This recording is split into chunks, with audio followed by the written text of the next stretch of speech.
নমস্কার, আপনারা দেখছেন সংবাদ বাংলা ইউটিউব চ্যানেল। আপনাদের সাথে আমি স্বাগতা। জানাবো আজকের বাছাই করা কিছু গুরুত্বপূর্ণ খবর। প্রধান সংবাদগুলি জানার আগে শুরুতেই দেখে নিন আজকের হেডলাইন। নিয়োগ দুর্নীতি মামলায় তলব, আজ 7 সকালে ইডির দফতরে মন্ত্রী চন্দ্রনাথ সিনহা। সন্দেশখালী শেখ শাহজাহানের মতো লোকেদেরও কি ফাঁসি হবে? জবাব দিন দিদি। মুখ্যমন্ত্রীর রাত্রি সাথী প্রকল্পের বিরোধিতা করে তিলোত্তমার মা বাবা জানালেন, মেয়েদের আরও ছোট করা হচ্ছে। জালে ফেসেছে চোরদের রানী মমতা, বিনীত আর কয়েক ঘন্টা মাত্র, বিস্ফোরক শুভেন্দু।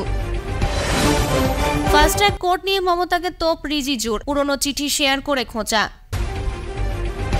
বড় ধাক্কা, রাজ্যের 2.5 লক্ষ কর্মচারীর বেতন আটকে দিল সরকার, সেপ্টেম্বরে বন্ধ হতে পারে আরও। আরজিকর কাণ্ডে বিরাট মোড়, সন্দীপদের পর সিবিআই স্ক্যানারে আরও 4। পুরুলিয়ায় এনসিসির ধাঁচে এবার পিসিসি, পুলিশের নয়া উদ্যোগে যার পর্নায় খুশি ছাত্রছাত্রীরা। প্রিয় দর্শক, আপনি যদি আমাদের চ্যানেলে নতুন হয়ে থাকেন তাহলে চ্যানেলটিকে সাবস্ক্রাইব করে পাশে থাকা বেল আইকনটি ক্লিক করে রাখুন পরবর্তী খবরের আপডেটগুলো সবার প্রথমে পেতে। ইডির তলব পেয়ে তাদের দফতরে হাজির হলেন রাজ্যের ক্যাবিনেট মন্ত্রী চন্দ্রনাথ সিনহা। বুধবার সকালে তিনি পৌঁছান সল্টলেকের সিজিও কমপ্লেক্সে ইডির দফতরে। সূত্রের খবর, রাজ্যের প্রাথমিক নিয়োগ দুর্নীতির তদন্তের সূত্রে ডেকে পাঠানো হয়েছে চন্দ্রনাথকে। রাজ্যের ক্ষুদ্র এবং মাঝারি শিল্পের দফতরের মন্ত্রী চন্দ্রনাথ সম্প্রতি অখিলগিরি মন্ত্রিত্ব ছাড়ার পরে তার হাতে থাকা কারা দফতরের দায়িত্বও সরকার দিয়েছিল চন্দ্রনাথকে। সেই চন্দ্রনাথের নাম প্রথম নিয়োগ মামলায় প্রকাশ্যে আসে তদন্তকারীরা কুন্তল ঘোষের ডায়েরিতে তার নামের উল্লেখ পাওয়ার পরে। প্রাথমিক নিয়োগ মামলায় অন্যতম অভিযুক্ত তৃণমূলের বহিষ্কৃত নেতা হুগলির কুন্তল। তার ডায়েরি থেকে পাওয়া তথ্যের ভিত্তিতে প্রকাশ্যে এসেছে নিয়োগ মামলার একাধিক অজানা নাম। সেই ডায়েরিতে রাজ্যের মন্ত্রী চন্দ্রনাথের নামের উল্লেখ পাওয়ার পরে তার বাড়িতে তল্লাশিও চালিয়েছিল ইডি।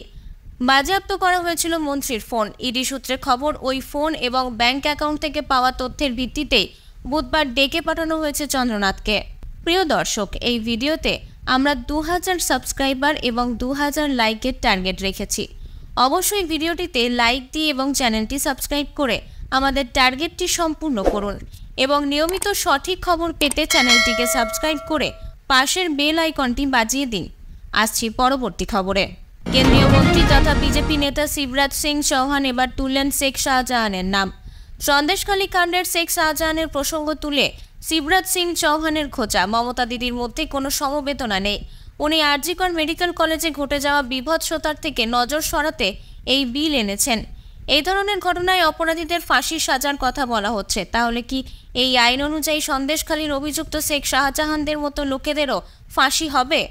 সন্দেশখালীর কত মহিলা অভিযোগ করেছেন মমতা দিদি, শুধু এই কথার জবাব দিন। এককালে মধ্যপ্রদেশের মুখ্যমন্ত্রী ছিলেন শিবরাজ সিং চৌহান। বর্তমানে এই বিজেপি নেতা কেন্দ্রীয় মন্ত্রীর পদে রয়েছেন। শিবরাজের বার্তা, মধ্যপ্রদেশ এই নিয়ে অনেক আগেই আইন করেছে। 42 জনকে মৃত্যুদণ্ড দেওয়া হয়েছে। চাপ এবং পীড়াপিড়িতে দিদি এখন কলেজে ঘটে যাওয়া নৃশংস ঘটনা থেকে মনোযোগ সরাতে এই আইন এনেছে। কেন দিদি আগে সংবেদনশীলতা দেখাননি? কেন তিনি আগে এই আইন আনেননি? ভারতীয় ন্যায় সংহিতা, ভারতীয় নাগরিক সুরক্ষা সংহিতা এবং 2012 সালের পক্সো আইনের বিভিন্ন ধারার সংশোধন করে শাস্তির মাত্রা আরও বাড়ানোর কথা বলা হয়েছে অপরাজিতা বিলে। The Aparajita women and child bill 2024 সদ্য বিধানসভায় পেশ করেছেন মমতা বন্দ্যোপাধ্যায়।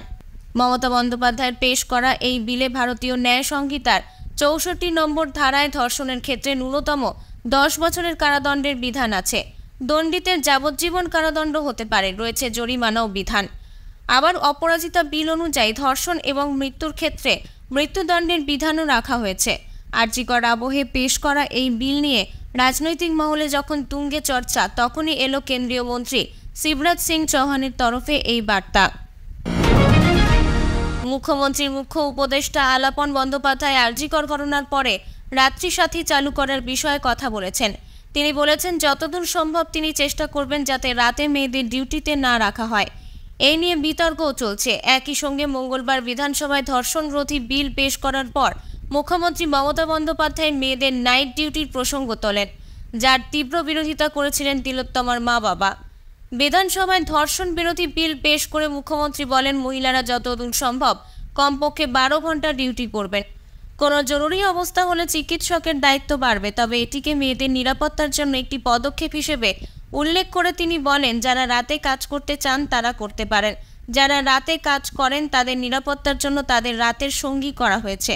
এই প্রসঙ্গে তিলোত্তমার বাবা বলেন, তিনি ছেলে মেয়ে বৈষম্য দেখাচ্ছেন, এটা সরকারের অযোগ্যতা। তিলোত্তমার মা বলেন, মেয়েরা 12 ঘন্টা ডিউটি করবে, ছেলেরা 24 ঘন্টা ডিউটি করবে। মেয়েদের জন্য এটি আরও কমিয়ে দেওয়া হচ্ছে। কেন হবে? আগে নিরাপত্তা দিতে হবে, কর্মক্ষেত্র নিরাপদ হতে হবে, তারপর ফাঁসি দেওয়া হবে। জুনিয়র ডাক্তারদের 22 ঘন্টার আন্দোলন সফল হয়েছে। বিনীত আর কয়েক ঘন্টা মাত্র। খুব শীঘ্রই চোরেদের রানীকে ধরবে সিবিআই। খাদ্য জেলে, শিক্ষা জেলে, স্বাস্থ্য অপেক্ষা করছে জেলের জন্য। জালে চোরেদের রানী ফেসেছে, আর বেরোতে পারবে না। বিধানসভায় আমরা 62 জন ওর নাকের জল চোখের জল করে দিয়েছি। ধর্মতলায় ধর্ণা মঞ্চে বিস্ফোরক শুভেন্দু অধিকারী। আরজিকর হাসপাতালে তরুণী চিকিৎসককে ধর্ষণ করে খুন করার ঘটনায় তোলপাড় রাজ্যের রাজপথগুলি। প্রতিবাদ আন্দোলন, ধর্ণা, স্লোগান থেকে উই ওয়ান্ট জাস্টিসের দাবি, এই সবই দেখছে বাংলার মানুষ। এবার একটা নতুন বিষয় দেখা গেল, সেটি হলো রাজ্যের মুখ্যমন্ত্রী ও বিরোধী দলনেতা একে অপরের পদত্যাগ দাবি করেছেন। বিধানসভার ভেতরে মুখ্যমন্ত্রী মমতা বন্দ্যোপাধ্যায় ধর্ষণ বিরোধী কঠোর আইন বিল পাঠের সময় বিরোধী দলনেতা শুভেন্দু অধিকারীর পদত্যাগ দাবি করেছেন, আর বিরোধী দলনেতা একই দাবি করেছেন এক্স হ্যান্ডেলে। ফলে সরগরম হয়ে উঠেছে রাজ্য রাজনীতি। বিজেপি শাসিত রাজ্যে এমন ঘটনা আকচার ঘটছে বলে দাবি করছেন মুখ্যমন্ত্রী। তখন আন্দোলন প্রতিবাদ কেন করেন না প্রশ্নও তোলেন তিনি। বেশ কয়েকটি ঘটনার কথা তুলেও ধরেন মমতা বন্দ্যোপাধ্যায়। এমনকি মহিলা চিকিৎসকদের রাতে কাজ করার বিষয়ে বিশেষ বার্তা দেন মুখ্যমন্ত্রী। সেটাকেই ঘুরিয়ে এক্স হ্যান্ডেলে শুভেন্দু অধিকারী মুখ্যমন্ত্রীর পদত্যাগ দাবি করলেন। বিরোধী দলনেতা লেখেন, পুলিশ মন্ত্রী মমতা বন্দ্যোপাধ্যায়, আপনি পদত্যাগ করুন, কারণ বিধানসভায় দাঁড়িয়ে আপনি স্বীকার করেছেন বাংলায় রাতে কর্মরত মহিলারা সুরক্ষিত নয়। মুখ্যমন্ত্রী মমতা বন্দ্যোপাধ্যায় বিধানসভায় দাঁড়িয়ে ধর্ষণ বিরোধী কঠোর আইন আনার পক্ষে সওয়াল করেন। এই বিল রাজ্যপালের কাছে পাঠাবেন, আর তার সই করে রাষ্ট্রপতি দ্রৌপদী মুর্মুর কাছে গেলেই ভারতীয় ন্যায় সংহিতায় যুক্ত হয়ে যাবে সংশোধনী বিল। এই কথা বলেছেন তিনি। তখন বিধানসভায় মুখ্যমন্ত্রী বলেছেন, মহিলা চিকিৎসক, নার্স 12 ঘন্টার বেশি যেন ডিউটি না করেন, আর যদি তাদের ডিউটির সময় বৃদ্ধির বিষয়টি দেখতে হবে চিকিৎসকদের।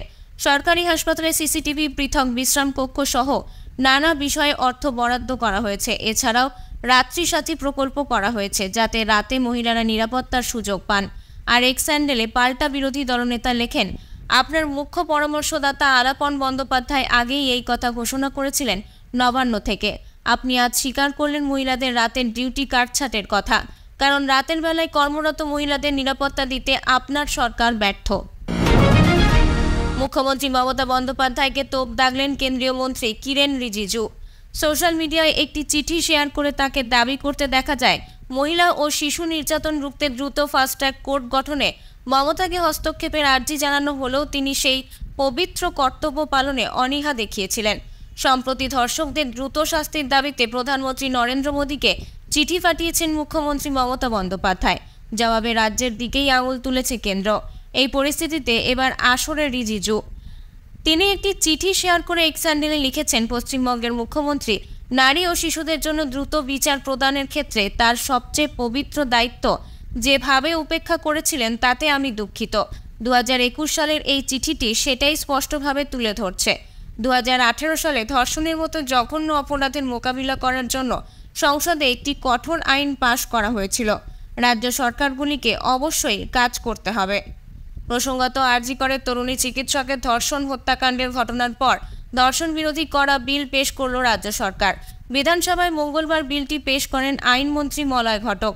অপরাজিতা নারী ও শিশু বিল, ফৌজদারি আইন সংশোধনী বিল নিয়ে আলোচনায় অংশ নেন মুখ্যমন্ত্রী। সেই সময় তাকে বলতে শোনা যায়, প্রধানমন্ত্রী দেশের মেয়েদের রক্ষা করতে পারেননি, উনি জাতীয় লজ্জা, ওকে আগে পদত্যাগ করতে বলুন, স্বরাষ্ট্রমন্ত্রীকে পদত্যাগ করতে বলুন। এর আগে ধর্ষকদের দ্রুত শাস্তির দাবিতে প্রধানমন্ত্রীকে 2টি চিঠি লেখেন মমতা। জবাবে কেন্দ্রীয় নারী ও শিশু কল্যাণ মন্ত্রী অন্নপূর্ণা দেবী জানান, দেশের নারী নির্যাতন নিয়ন্ত্রণে ভারতীয় ন্যায় সংহিতায় যে বিধান রয়েছে তা যথেষ্ট কঠোর। রাজ্য সরকারকে সেই আইন কার্যকর করতে হবে। এর পাশাপাশি রাজ্য সরকারের বেশ কিছু বিষয় চাপা দেওয়ার চেষ্টা চালাচ্ছেন মমতা, এমনই অভিযোগ করেছেন কেন্দ্রীয় নারী ও শিশু কল্যাণ মন্ত্রী অন্নপূর্ণা দেবী। আগেই দেওয়া হয়েছিল কড়া নির্দেশিকা, এবার 2.5 লাখ সরকারি কর্মচারীর বেতন আটকে দিল রাজ্য সরকার। ডেডলাইন দেওয়ার পরও তা না মানায় এবার বড় পদক্ষেপ সরকারের। আগস্ট মাসের বেতন এই সরকারি কর্মচারীদের অ্যাকাউন্টে ঢোকেনি। কেন আটকে দেওয়া হলো বেতন? জানিয়ে রাখি, যোগী সরকারের তরফে নিজের সরকারি কর্মচারীদের জন্য এক নির্দেশিকা জারি করা হয়েছিল, যেখানে বলা হয়েছিল সরকারি পোর্টালে সমস্ত স্থায়ী এবং অস্থায়ী সম্পদের বিস্তারিত জানাতে হবে। ডেডলাইনও দিয়ে দেওয়া হয়। বলা হয় 31 আগস্টের মধ্যে একটি বেসরকারি পোর্টাল মানব সম্পদের নিজেদের স্থাবর এবং অস্থাবর সম্পদ ঘোষণা করতে হবে সরকারি কর্মীদের। যারা এই কাজ করবেন না তাদের আগস্ট মাসের বেতন দেয়া হবে না। এই বিষয়ে উত্তরপ্রদেশের মুখ্য সচিব মনোজ কুমার সিং জানিয়েছিলেন, যারা 31 আগস্টের মধ্যে সম্পত্তির বিস্তারিত বিবরণ দেবেন শুধুমাত্র তাদেরই চলতি মাসের অর্থাৎ আগস্ট মাসের জন্য বেতন দেয়া হবে। বাকি যারা এবারেও এই নির্দেশ অমান্য করবেন তাদের বেতন বন্ধ করা হবে। সেই মতোই আটকে দেওয়া হলো স্যালারি। কেন্দ্রীয় এজেন্সির আইনজীবী আদালতে জানান, আরজিকর দুর্নীতিকাণ্ডে নানান জায়গায় তল্লাশি অভিযান করে প্রচুর নথি উদ্ধার এবং সংগ্রহ করা হয়েছে।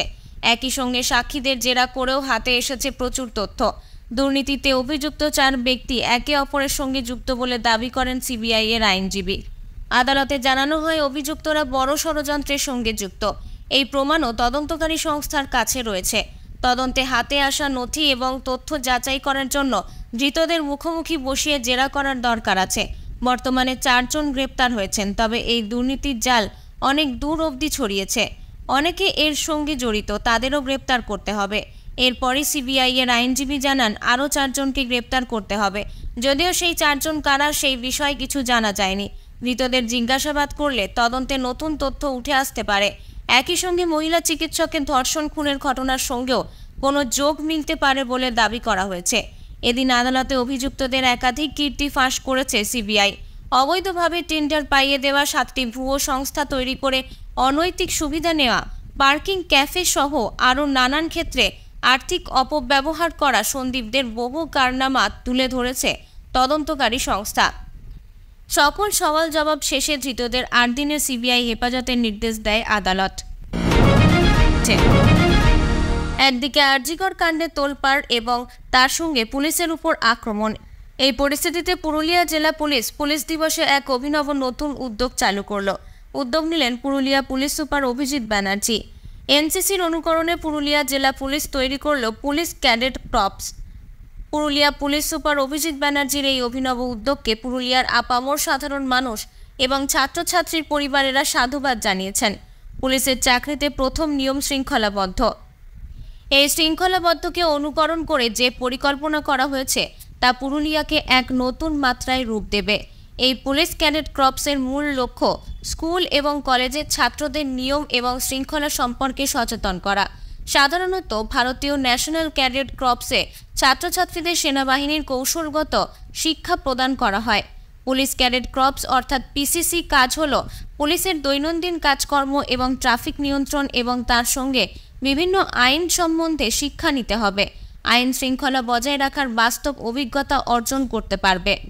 এই ছিল আজকের প্রধান সংবাদ। এতক্ষণ আপনারা দেখছিলেন সংবাদ বাংলা চ্যানেল। দেখা হবে আবার নতুন খবরের সাথে। ধন্যবাদ।